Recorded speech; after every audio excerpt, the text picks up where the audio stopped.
Hello students, welcome back to extra class with Aryan Mandal.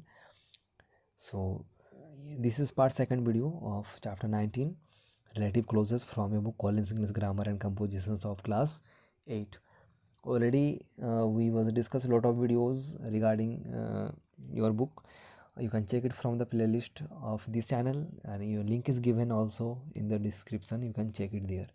You can also join us with our Instagram as well as the Telegram channel. Here we can discuss or I give you the update regarding our lessons, what is the upcoming lessons like this. And if you like the video, please hit the like button and subscribe the channel. We are going to start the lesson. Complete the sentences using relative clauses, then identify them as defining or non defining clauses. मैंने आपको already बताया है defining clauses क्या होता है और non defining clauses क्या होता है. So इस सेंटेंस में the television which, right, I am going to give you the valid answer but it may be the different answer also with you. ऐसा नहीं कि आपका आंसर वैलिड नहीं है. इस जो सेंटेंस है आप अलग क्लोजेस भी ऐड कर सकते हैं अकॉर्डिंग टू द मीनिंग और matching with the sentence. So the television which I bought recently, the television which I bought, past tense of bought recently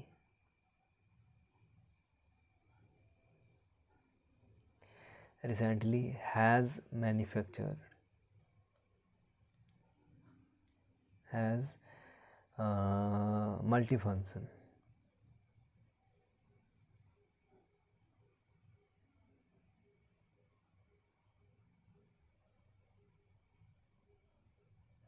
Okay, and that television which I bought recently. सो ये आपका sentence the television खुद ही एक sentence नहीं बना पा रही है. सो इसको भी हम लोग को ऐड करना पड़ेगा, इसलिए आपका सेंटेंस एक पूरी सेंटेंस मिलके कंप्लीट सेंस बना पा रही है. सो इसमें आपका क्या आ जाएगा, डिफाइनिंग क्लोजेस. ठीक है. नेक्स्ट सेकंड नंबर की बात करें, Lalita whose. So Lalita whose father is in the army. I am going to repeat reside the answer, explaining the answer. Just you have to concentrate and listen carefully. Okay, Lalita, whose father is the army, is training as a fighter pilot. ठीक है. Lalita whose father is an army comma is training as a fighter pilot. सो इसमें एक ही closes नहीं हो रही है, 2 या 3 closes हो रही है. सो इसमें आपका क्या हो जाएगा, नॉन डिफाइनिंग क्लोजेस हो जाएगा.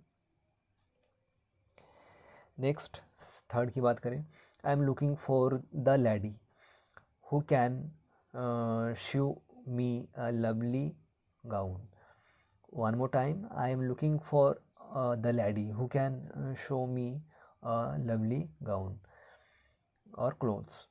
So आपका ये क्या है सेंटेंस है, ये भी सेंटेंस आपका डिफाइनिंग क्लोजेस में आएगा. ठीक है. एक I am looking for the lady who already है इसमें. ठीक है. I am looking for the lady, अगर हम लोग इसी सेंटेंस की बात करें, हु को छोड़ दें, I am looking for the lady, तो इसमें सेंटेंस कहीं ना कहीं अधूरा है और इसको कंप्लीट करने के लिए आपको और एक क्लोजेस की ज़रूरत पड़ेगी, सेंटेंसेस की ज़रूरत पड़ेगी. सो इसमें आप इसलिए क्या है आपका डिफाइनिंग क्लोजेस या non defining clauses. Next number 4 की बात करें, my grandfather who is 80 years old can sing very well. My grandfather who is 80 years old can sing very well. So my grandfather comma है. ठीक है. who is 80 years old फिर comma है, can sing very well then full stop. So इसमें 3 closes एक साथ मिल रही है, फ्रेसेस क्लोजेस. ठीक है. सो इसीलिए आपका क्या है, नॉन डिफाइनिंग क्लोजेस है, नॉन डिफाइनिंग क्लोजेस है. Next number 5, the laptop that was displayed on the window was very expensive. The laptop which that was displayed on the window was very expensive, ये आपका defining clauses है. Number 5 की बात करें. Number 6 में आते हैं, I am scared of what she will say about this mess.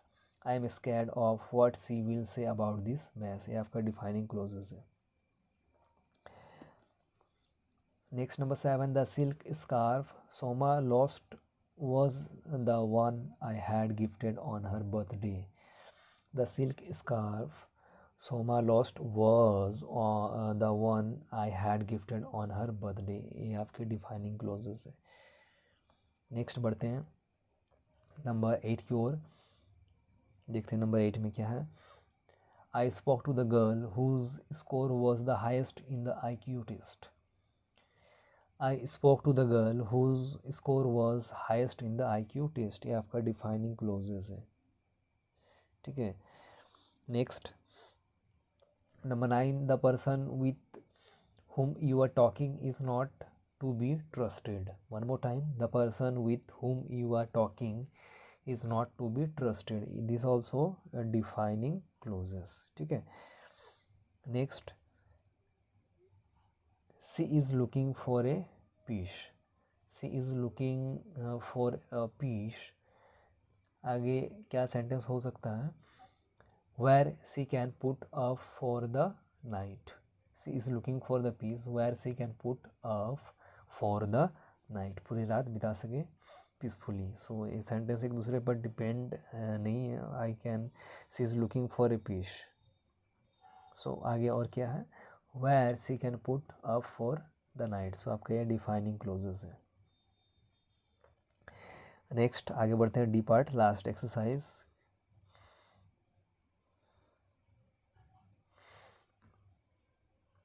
Okay, what do you have to do in last? Correct the error in uses of relative pronouns and adverb in the flowing sentences, then underline the relative clauses. इसमें correction करना है और बताना है कि sentence में कहाँ गलती है, एरर है, और आपको ये भी बताना है कि रिलेटिव क्लोजेस हैं या फिर प्रोनाउन है या एडवर्ब है. Okay, so the story is about the journey what I went on when I turned 18. Okay, इसमें क्या गलती है. The story is about the journey. The story is about the journey is okay. इसमें कोई गलती नहीं है. What I went, no, what I went, that I want, जो मैं चाहता था, that I went on when I turned 18. That I went on when I turn 18. Okay, so आपका अंडरलाइन क्या होगा. दैट से that I want on, that I want on. This one is underline that के साथ. Okay, next second number. New Zealand is the country when I want to live in when I grew up. Sentence है. New Zealand is the country when I want, no, where, जहाँ place के बारे में बात हो रही है. सो where आपको लिखना हो when की जगह, and rest other is okay. where I want to live in तक आपको क्या करना, अंडरलाइन करनी है.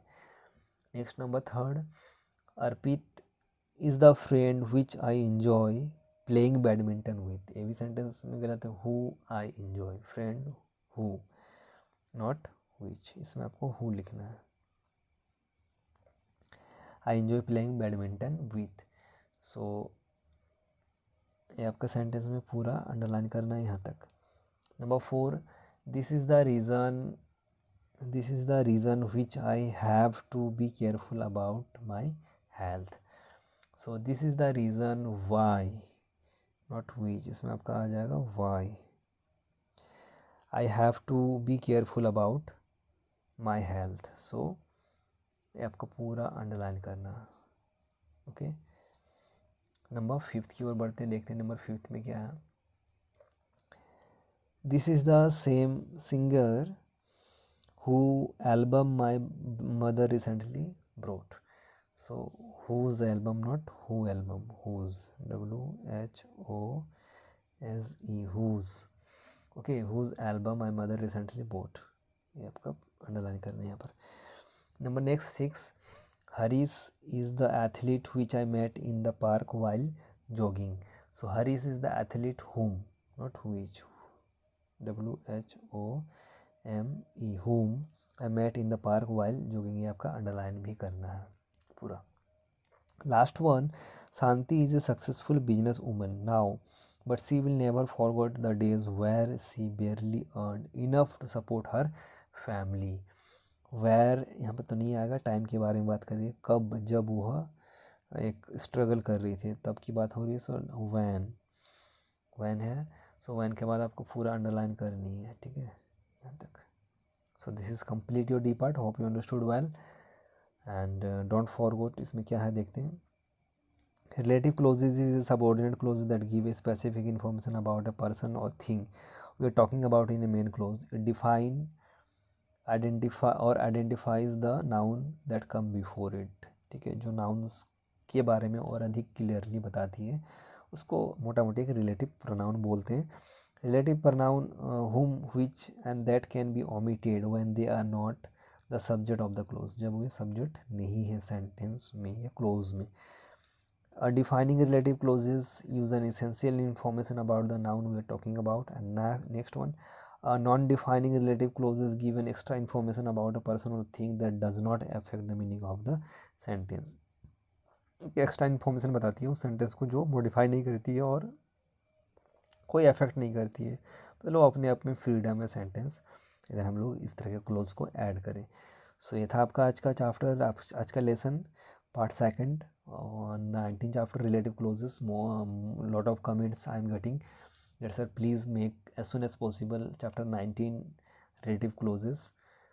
So on your request your video is ready, part 1 and part 2 you can check it from the description or link is given in the description, or you can check it from the playlist of your class. So how you like the video please mention in comment box, and don't forget to share the video as well as subscribe the channel. So see you again in next class with a new lesson. Till then be happy. Thank you.